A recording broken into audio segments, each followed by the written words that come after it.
اس رمضان کو تو سمجھ لیں بس ایک موقع بنا دیں، لائف چینجنگ ایکسپیرینس بنا دیں کہ بس اس میں عبادت کرنی ہے، اس میں خوب سجدے کرنے ہیں، اس میں روزے رکھنے ہیں، اس میں تراویح پڑھنی ہے، اس میں گناہ نہیں کرنے ہیں۔ اور آئیے میں آپ کو بتاتا ہوں کہ نبی پاک صلی اللہ تعالیٰ علیہ وسلم رمضان کیسے گزارتے تھے۔ ایک مسلمان کے لیے اس سے بہترین رول ماڈل کیا ہوگا کہ رمضان میرے آقا کیسے گزارتے۔ تو مختلف احادیث کا جو سمری ہے وہ یہ ہے کہ نبی پاک علیہ الصلوۃ والسلام عبادت میں کمر بستہ ہو جاتے، بستر پر کم تشریف لاتے۔ بی بی عائشہ فرماتی ہیں کہ نبی پاک کے چہرے کا رنگ بدل جاتا تھا، متغیر ہو جاتا۔ کیوں؟ کہ نبی پاک پر خوف خدا طاری ہوتا، آپ گر گڑاتے، آپ رات بھر التجائیں کرتے۔ میرے آقا رو رو کر دعاؤں میں رمضان گزارے، چہرے کا رنگ بدل جائے۔ اور یہاں کچھ لوگ تو وہ ہیں کہ جن کا وزن ہی بڑھ جاتا ہے رمضان میں، اتنا کھانا کھانا ہے، سحری میں زیادہ کھانا ہے کہ سارا دن بھوکا رہنا ہے، افطار میں اس لیے زیادہ کھانا ہے کہ پورا دن بھوکا رہے تھے، پھر رات کو 2-3 بار مزید کھانا ہے کیونکہ کل روزہ رکھنا ہے۔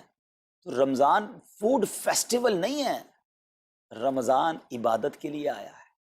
لوگ تیاری کر رہے ہوں گے بھی رمضان کی، وہ کیا کر رہے ہوں گے کہ افطار میں کیا پکانا ہے، سحری میں کیا پکانا ہے، کون سا آئٹم شارٹ ہے۔ نہیں میرے بیچ اسلامی بات، یہ جو بھوک کا احساس ہے نا روزے میں، اس کی حکمت علماء نے بیان کی ہے کہ بھوک غربت کا احساس دلاتی ہے، فقیری کا احساس دلاتی ہے، بندے کا غرور تکبر بیٹھ جاتا ہے، کتنے نقاہت میں آ جاتے ہیں ہم، ہمت ہی نہیں ہوتی کوئی کام کرنے کی۔ تو یہ احساس دلاتی ہے کہ تیری اوقات کیا ہے، غریب کیسے زندگی گزارتا ہے، فقیر کیسے زندگی گزارتا ہے۔ لیکن کچھ لوگ وہ ہیں جن کو بھوک ہی نہیں لگتی کیونکہ وہ اتنا کھا لیتے ہیں یا پھر سوتے ہی رہتے ہیں۔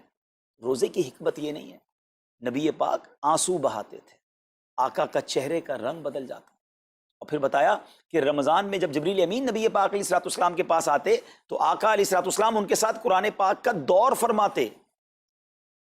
اور پھر ایک اور نبی پاک کا خوبصورت انداز کہ پیارے آقا ویسے تو سب سے بڑھ کر سخی ہیں، مگر جب رمضان آتا تو نبی پاک کا دریائے سخاوت ایسے بہتا تھا جیسے تیز آندھی، بلکہ اس سے بھی زیادہ۔ اللہ یہ 3-4 چیزیں آپ نے میں نے پکڑ لینی ہیں۔ آقا علیہ الصلوۃ والسلام کے پیچھے پیچھے جانا نا جنت میں، ہم نے بھی یہ کام کرنا ہے۔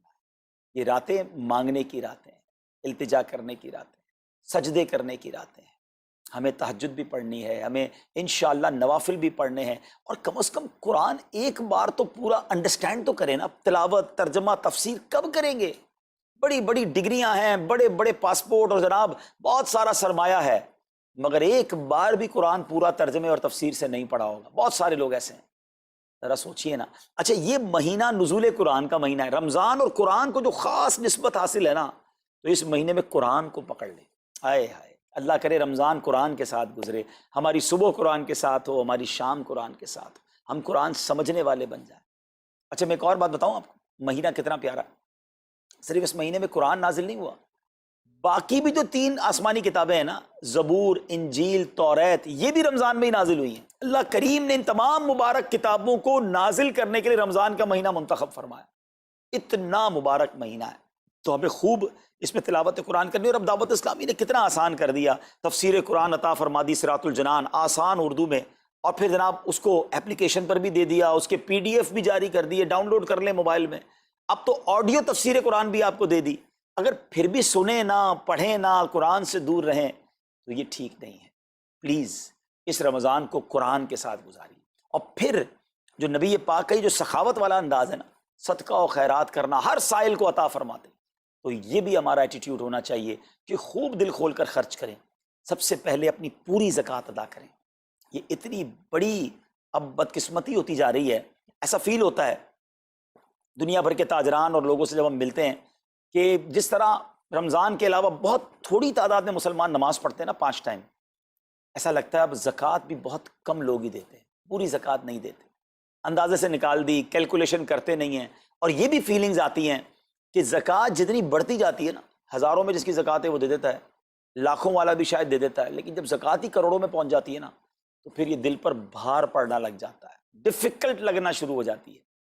بندہ یہ کیوں نہیں سوچتا کہ اگر اللہ پاک نے مجھ پر لاکھوں میں زکوٰۃ ہے تو اللہ نے کروڑوں دیے ہیں تو لاکھوں میں زکوٰۃ ہے نا۔ اگر کروڑوں میں زکوٰۃ ہے تو اربوں ہیں تو کروڑوں میں زکوٰۃ ہے نا۔ زکوٰۃ کتنی ہے؟ ضروریات زندگی کی تمام چیزوں سے فارغ ہونے کے بعد جو مال تجارت، سونا چاندی، کیش یا پرائز بانڈ، یہ جو اس کی تفصیلات ہیں، اس پر 2.5% ہے۔ میں ایک اور لاجک سے آپ کو بات سمجھاؤں، اگر اس لاجک سے سمجھیں تو زکوٰۃ تو 1-1.5% بنتی ہے۔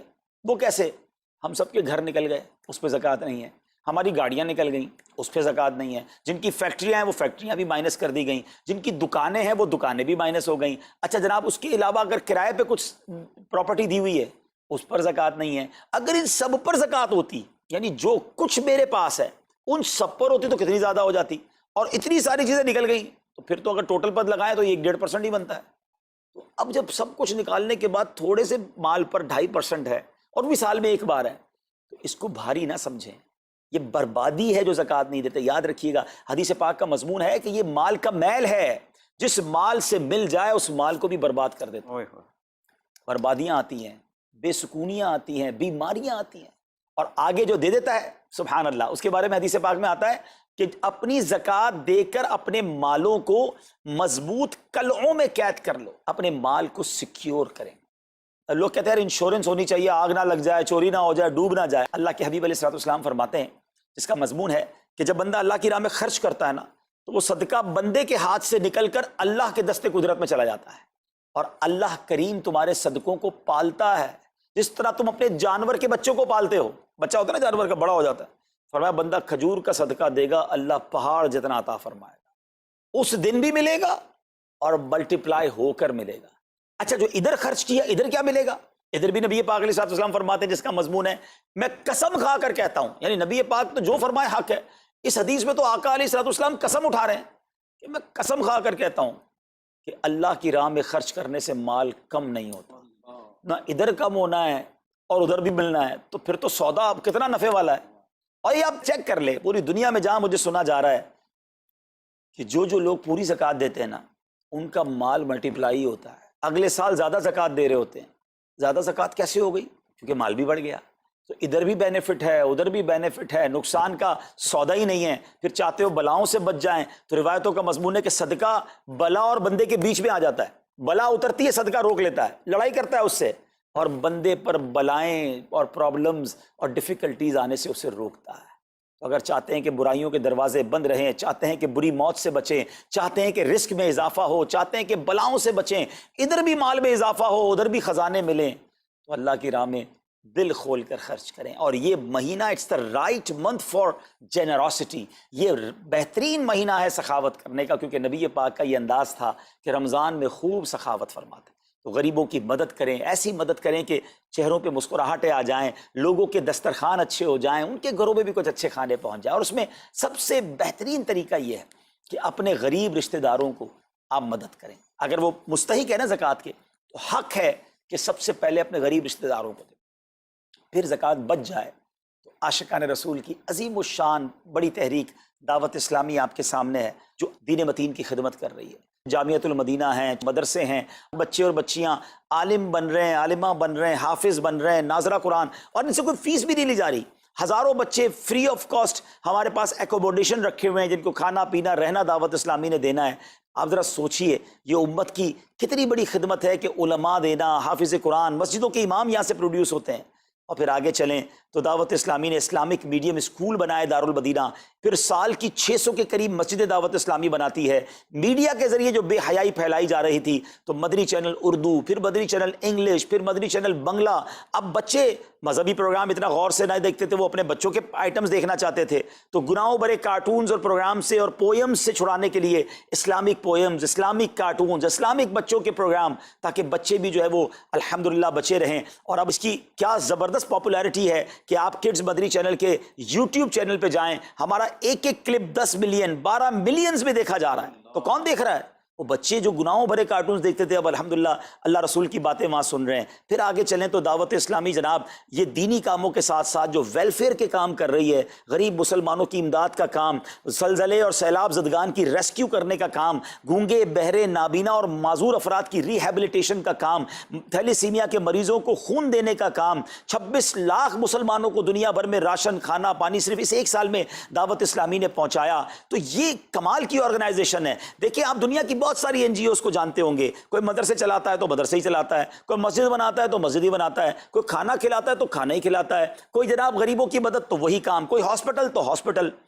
دعوت اسلامی ان ون امبریلا اتنے ساری ڈائیورسٹی کے ساتھ جو دین کی خدمت کر رہی ہے، دنیا میں اس کی مثال نہیں ملتی ہے. لاکھوں لوگوں کو دین بھی سکھایا جا رہا ہے، غیر مسلموں کو مسلمان بھی بنایا جا رہا ہے، بے عملوں کو باعمل بنایا جا رہا ہے، بے پردہ خواتین کو با پردہ بنایا جا رہا ہے، بے نمازیوں کو نمازی بنایا جا رہا ہے، ماں باپ کے نافرمان فرما بردار ہو رہے ہیں، شراب اور نشے کے عادی چھوڑ کر نمازی بن رہے ہیں، تو جہاں مریض ہیں ان کو خون بھی دیا جا رہا ہے، گھر میں بیٹھ کر میڈیا کے ذریعے اور سوشل میڈیا کے ذریعے لوگوں تک دین پہنچایا جا رہا ہے، تو یہ کمال کی ڈائیورسٹی ہے۔